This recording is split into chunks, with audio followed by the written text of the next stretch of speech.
السلام علیکم۔ آج ہم ایک بہت ہی بنیادی سوال پر بات کرنے والے ہیں۔ یہ دنیا، یہ آسمان، یہ ہم سب، یہ سب کیسے وجود میں آیا؟ وعلیکم السلام جی، اور خاص طور پر ہم اسلامی نقطۂ نظر سے دیکھیں گے، قرآن اور صحیح احادیث کی روشنی میں۔ بالکل۔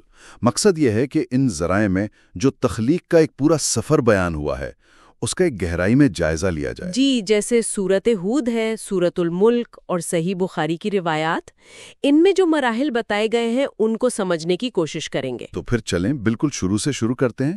جب کچھ بھی نہیں تھا، وہ کیا عالم تھا؟ حدیث شریف میں آتا ہے، صحیح بخاری کی روایت ہے، اللہ تھا اور اس کے ساتھ کوئی شے نہ تھی۔ یعنی نہ وقت، نہ جگہ، نہ آسمان، نہ زمین، صرف اللہ کی ذات واحد۔ بالکل، یہ اللہ تعالیٰ کے ازلی اور ابدی ہونے کا تصور ہے، اور یہ کہ ہر چیز کا خالق وہی ہے، وہ کسی کا محتاج نہیں۔ اچھا، تو اس کے بعد سب سے پہلی چیز جو تخلیق ہوئی وہ کیا تھی؟ روایات میں آتا ہے کہ سب سے پہلے قلم کو تخلیق کیا گیا۔ قلم؟ اچھا جی، اور اللہ نے اسے حکم دیا، لکھ۔ قلم نے پوچھا، یا اللہ کیا لکھوں؟ تو کیا جواب ملا؟ فرمایا، قیامت تک جو کچھ ہونے والا ہے وہ سب لکھ دے۔ تو اس قلم نے لوہے محفوظ پر سب کچھ لکھ دیا۔ یعنی کائنات کا پورا نقشہ، تقدیر، وہ پہلے ہی لکھی جا چکی تھی۔ جی، یہ تقدیر کی ابتدا کا بیان ہے۔ اللہ کے علم میں تھا سب کچھ اور وہ لکھ دیا گیا۔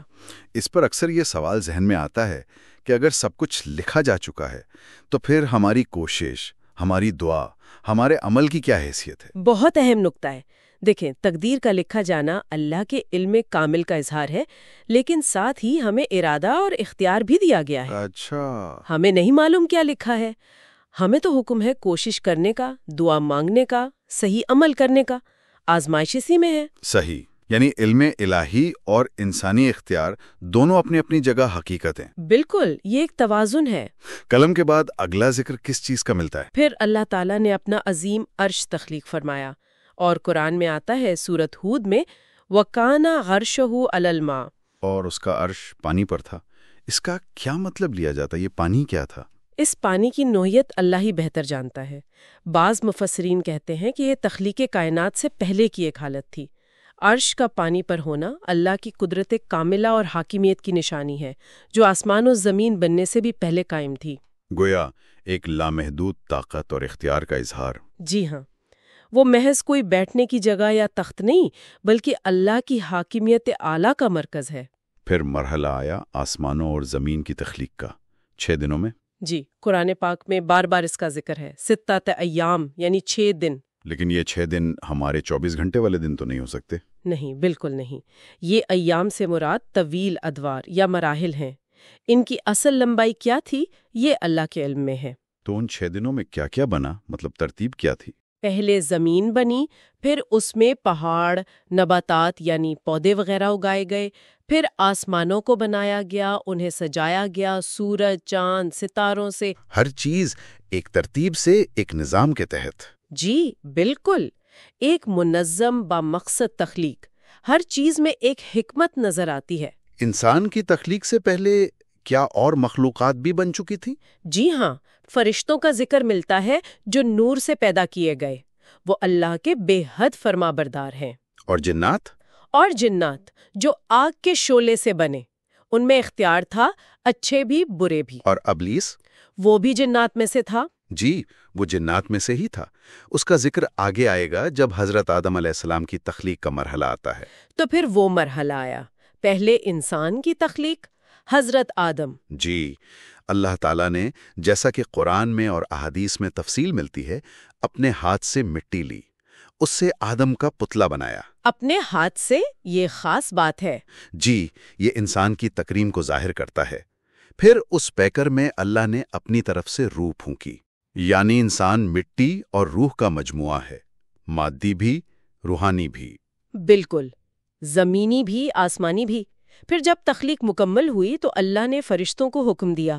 سجدے کا حکم آدم کو؟ جی، آدم کو سجدہ کرنے کا حکم دیا، تعظیم کے طور پر۔ اور سب فرشتوں نے حکم مانا؟ سب نے مانا، سوائے ابلیس کے۔ اس نے انکار کیوں کیا؟ اس نے تکبر کیا۔ اس نے دلیل دی کہ میں آگ سے بنا ہوں اور آدم مٹی سے، تو میں اس سے بہتر ہوں، میں کیوں سجدہ کروں؟ اچھا، یعنی نسل پرستی یا تکبر کی پہلی مثال؟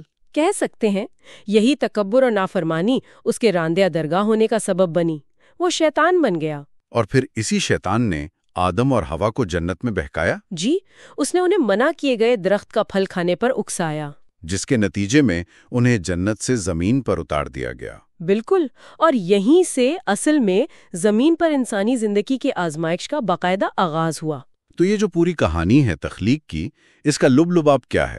یہ دنیا کیوں بنائی گئی؟ دیکھیں، ان ذرائع سے جو بات واضح ہوتی ہے وہ یہ ہے کہ یہ دنیا ایک امتحان گاہ ہے، ایک مقصد کے تحت بنائی گئی ہے۔ جیسا کہ سورۃ الملک میں فرمایا گیا، الذی خلق الموت والحیات لیبلوکم ایکم احسن عملا۔ جی، وہی ہے جس نے موت اور زندگی کو پیدا کیا تاکہ تمہیں آزمائے کہ تم میں سے کون عمل میں زیادہ بہتر ہے۔ تو یہ زندگی ایک ٹیسٹ ہے؟ ہاں جی، ایک عارضی موقع ہے عمل کرنے کا، اپنی بندگی ثابت کرنے کا۔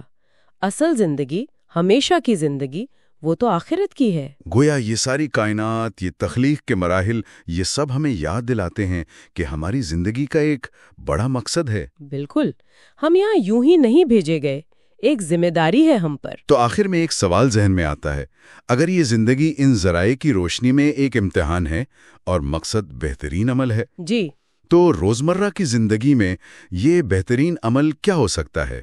کون سے کام، کون سا رویہ ہمیں اس امتحان میں کامیاب کروا سکتا ہے؟ یہ ایک نقطہ ہے جس پر ہم سب کو شاید مزید غور کرنا چاہیے۔ یقیناً یہ سوچنے اور سمجھنے کی بات ہے۔